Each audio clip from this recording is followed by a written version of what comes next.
He was fired from SNL years ago and finally had that like trials and tribulations and won overtime. The best thing that ever happened to Shane Gillis was him getting fired from SNL. Welcome to The Real Oshow. I'm Zachary. And I'm Joshua, and we're brothers chasing the curiosities of our life. And on this show, we'll deep dive the most influential people, music, and topics going on in the world. And today we're talking Shane Gillis and NCAA 25. I tell you I'm on the road.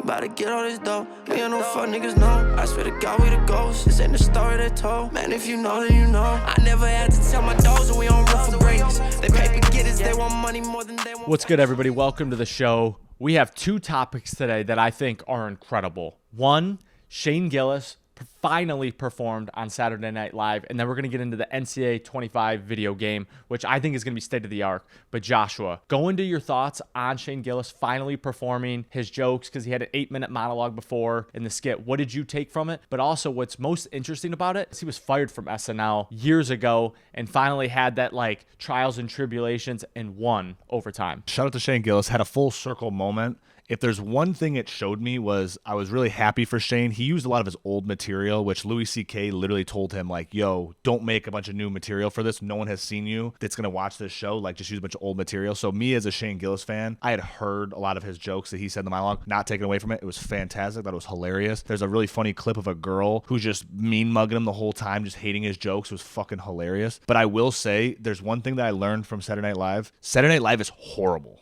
It is a brutal show. Yeah. It hasn't been good in a fucking decade. And even with Shane Gillis on it, it was like they just like PG'd everything he does. Like Gillian Keeves, they should have just took his sketch comedy show and just played it for Saturday Night Live, and it would have done the most numbers ever in the history of Saturday Night Live. Well, that's what on Twitter they were talking about, how they should just use his old sketch shows. But I want to jump in really quick before you dive into it. Saturday Night Live brought Shane Gillis on because they knew people were going to, one, post about it because Shane Gillis is popping. It's the first time Saturday Night's gone trending in fucking years. And then two, people were going to post about it, why he got fired in the first place, why did they let him back on. They're just trying to go trending. They want to get popular again. But Saturday Night Live is just, it's old. It's old. It's just the problem with Saturday Night Live is, and I hate to throw hate out there, but it's because of TV. Yeah. TV has ruined Saturday Night Live. And I'll give it to you, like whoever's running Saturday Night Live right now, they're trying their hardest to make it relevant again because they're bringing Shane Gillis back. Next week is Sydney Sweeney. God bless. That's going to go trending everywhere. She doesn't have to fucking say anything on her monologue. She can just sit up there and just look good, and that's going to go trending. But to go back to Shane Gillis, I thought it was a good episode. Like I said, I think it's tough. I think Saturday Night Live is tough to watch. Like I just watched Shane Gillis and I'm just like, man, he wanted to take this so much further, and they just were like, no. And so I'm going to say this. The best thing that ever happened to Shane Gillis was him getting fired from SNL. It made him better It made him bigger. It made him bigger. It made him better. It made him like this thing that was untouchable. Now, obviously, I'm sure in the moment it was probably devastating, but it was the best thing that could ever happen to him. Do you think Saturday Night Live makes you perform the monologue before you go on TV? Oh, you're practicing that 100%. So they know exactly what jokes he's going to say, what he can and cannot say. Yes. Because he was saying in his thing that he's like, oh, I hope I can say this on TV. Like, like that's yeah, what he was saying. So he might have been playing into that. But they were playing into that, of course. 100%. It makes sense. But you did kind of want to see him go there a little bit and play more into the fact of why he got fired. Because the reason he got fired, we're not going to really deep dive it here. He pretty much got fired for jokes out of context and away from like old specials. You could fucking take any comedian in the history of comedians and take like a sliver of their joke and make it seem like they're the worst person on earth. Like that's comedy. But I do want to push back one thing about Saturday Night Live. God, I am struggling to say Saturday Night Live. Yeah, just say SNL, dude. The one thing about SNL that I will push back against you is the live sketch they do. I actually think is cool. I think it's cool. Now, yes, it has to be TV appropriate. They're kind of putting you in a box, putting funny people in a live scenario that they have to like sketch it out, and it's not edited. It's not perfect. People are going to break character. People are going to laugh.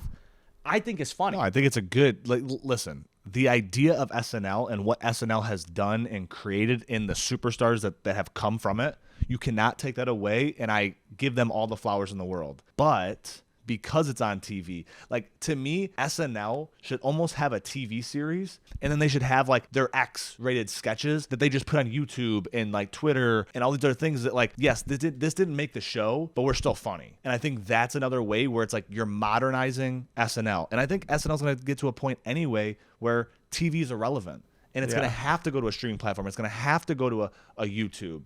And then I think you can take the layers off a little bit and be like, okay, we can actually let these comedians kind of do their own thing. Because when you look at SNL, there's writers, there's comedians, there's everything, and they're whittling it down. Like even a guy like Shane Gillis, they were probably like, hey, bring like a couple ideas, because he's a comedian. Not everyone they do this for. Because like, you know, if a athlete comes in, say 21 Savage was there, right? If he was hosting it, or Sydney Sweeney, even better, she's doing it next week. She's not a comedian, she's an actor. They're gonna write everything for her. They're not gonna be like, hey, Sydney Sweeney, come in with a bunch of ideas. Now she might have an idea or two for a sketch, whether they do it or not. But I bet you Shane Gillis had 10 ideas. He was like, hey, let's do this.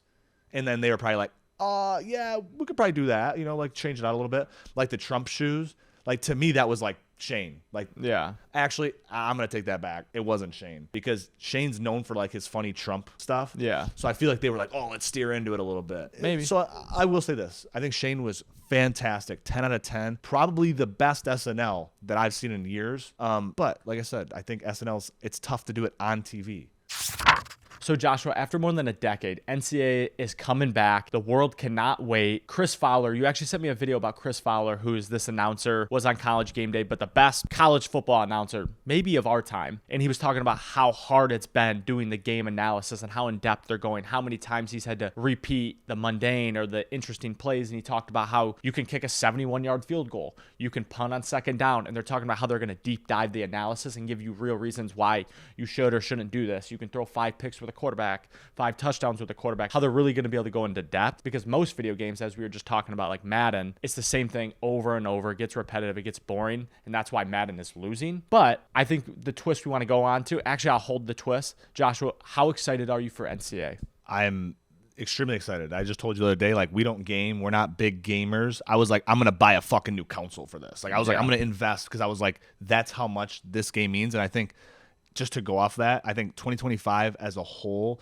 not just with NCAA, but with Grand Theft Auto, might be like the biggest. I shouldn't say it might. It will be the biggest video game year in the history of video games. Yep. And that's not even if you discount NCAA 25. If you discount GTA 5, that will be the most purchased game in the history of games. And I am excited for NCAA because it seems like they're taking like an actual video game route to it. And what I mean by that is, like, you look at like Grand Theft Auto, Red Dead, like any like first person shooter game, or like any like live action game where you can actually like run around the world. Those games are so much better than any sports game ever created. Yeah. I feel like a lot of sports games are just like half-assed. Like the game's good. Like when you're playing the game, like when I play Madden, the field is good, playing the game is good, but everything outside of that is just like blah. It's boring. It's boring, and it has no depth. There's no depth to the game. There's just like, yeah, you can go play a game. You can be in the season. Or you can do a road to glory, whatever. They have to add the depth. Let us run around the world. Let us go from high school to college. Let's play 4 years of college. And then let's match up with Madden. And let me download my player onto Madden. And now I can play with the guy all through the game. Like, why can't we do that? Why are we not at that point yet? I actually think you can do that. I think you used to be able to do that. There was something with it. I don't know if it was that easy or it wasn't what really easy. went into it. And they definitely didn't promote it. And like, you got to think about it. Like, I was just like this last weekend, I was playing 2013, like NCAA 2013, and the whole time I'm like, damn, this game has like so many, like you could go so deep with the layers of this that it's incredible. Like you start in high school, great idea. Everyone wants to start in high school. Yes. Then you go to college. You could play 3-4 years. Maybe you declare a draft, and then boom, in the game it just like randomly drafts you somewhere, and then it's just like it's connected. It's like anything. Like we can play COD with a computer, an Xbox, and a PS4. Yeah. So why can't I just extend the next layer to the game being Madden? I completely agree. And I think the reason why 2K wins was the story mode. You know, they did high school 1 year, they did college 1 year. Then you obviously play in the pros, but then you have the 2K My Park, which allows you to kind of run around and the My Park and is mingle huge. A little bit. And that is what it is. I've always said that from the longest time. I'm like, what if you could just combine like Grand Theft Auto and Madden and NCAA and like into one thing? And obviously there's a lot of like regulations and things you can't do with Grand. You can't just go kill somebody and then go play a fucking Hey, actually, you're game, wrong. but... No, you're wrong. Because in the new GTA 5, guess what you're going to do? In the new GTA 5, you're going to be able to play 3-on-3 basketball. And that's why I was... But no. That's fucking hilarious. It's not like paired with 2K, though. It's just a random 3-on-3 game in the park. It doesn't matter, bro. I just thought that was like... that's how far GTA is going in. They're like, sports games are shitty. Yeah. And I think they were like, we can take advantage of that market of someone who's like, yo... they're gonna be like, and I saw a bunch of memes, people being like bringing the AK to the fucking court, and I was in tears laughing because that's like the GTA in it. Yeah. But to me, I'm like, that's why Grand Theft Auto wins, is because they're like, we're gonna go to Los Santos, and this one random corner on the street is gonna be so detailed that it's just like in real life. Yeah. And that's where like these sports games, they're like, well, we're just doing this every year, so we're just gonna keep on just turning them out. And it's like, I can understand that, but why not just go deep, and then as the game goes, you're just building off that same interface. It's not like they're creating a new interface every year. They're just building off of it. So go deep. Take a year off. Like, that's the one thing I like about this NCAA. They were supposed to drop in 2024. They were still developing it. Yeah. So it's like now that they were like, oh shit, the players didn't accept it. So now in 2025, they have accepted it. It's like, let's go deep. Let's have a little bit, like, build a run around campus. Like, imagine if you could do that. Imagine if you could just run around the campus you're on. Like, that in its sense would be incredible. And obviously I get it. They can't customize every campus, but just do a couple generic one. Yeah. Do one for the Midwest, do one for the East Coast, one for the South, one for the West. I mean, that's what they did with my for high players school. you pick. Yeah. So it's like, why not? My question is, who's going to be on the cover? It's going to be Shedeur Sanders. It's got to be. It's got to be one of the Sanders. Shedeur. It's got to be Shedeur. It's got to be, which is tough if you're in college football in a sense. Like, obviously Shedeur is a big name, but like putting someone from Colorado on the cover, you're like, this fucking 4-win team guy gets on the cover. Like, that'd be a little tough. But he's probably going to be the top pick in the draft next year. My idea was, I was like, it would be Caleb Williams if he was doing another year. Yeah, that's what I was saying. I was like, you can't put someone who's going to the NFL. You have to put someone who's in college. Well, now you can. You used to not be able to. That's why it was like that, because you couldn't pay the athletes. So it had to be the person that was already in. But imagine how much money Caleb Williams would ask for. He'd ask for a dumb fucking amount of money. Like, bro, you haven't done anything. You played for an average UFC team. Like, average. So there's this company called the Bears, and at the time they had control of 90% of the diamond supply. And during hard times in the 1930s, they had photographers take pictures of the coolest Hollywood celebrities and actors wearing diamonds in pictures. And after 3 years, sales increased 50%.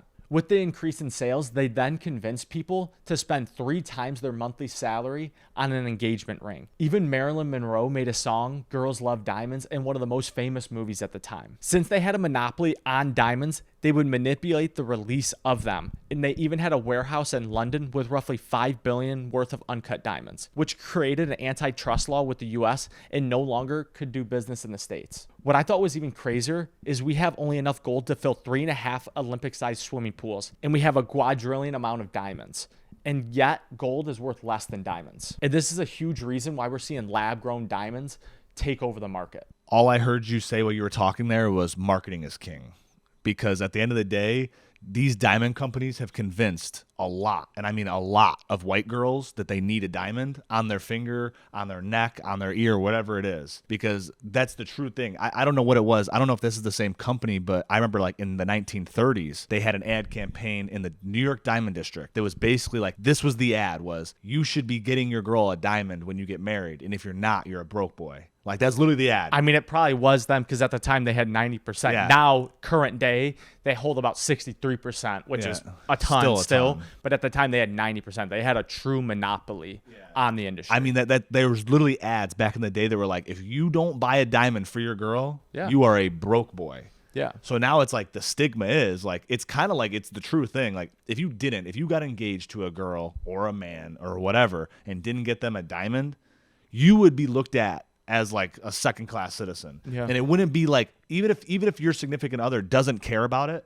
other people would be like, oh shit, that's fake? That's a fake ring? Like, they would be judging you for it.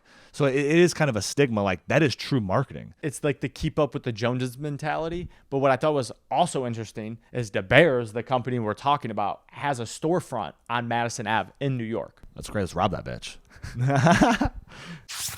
We appreciate everybody who tuned in and made it this far. And if you did, drop a like, leave a comment, subscribe, share with somebody, get value out of it, comment what you liked, what you didn't like, and we'll see you Friday. Peace. I got a friend from my bros, I got a stack of this gold. I tell you I'm on the road, about to get all this dough. Me and no fuck niggas know. I swear to God we the ghosts. This ain't the story they told. Man, if you know, then you know. I never had to tell my dogs that we on rough for greatness.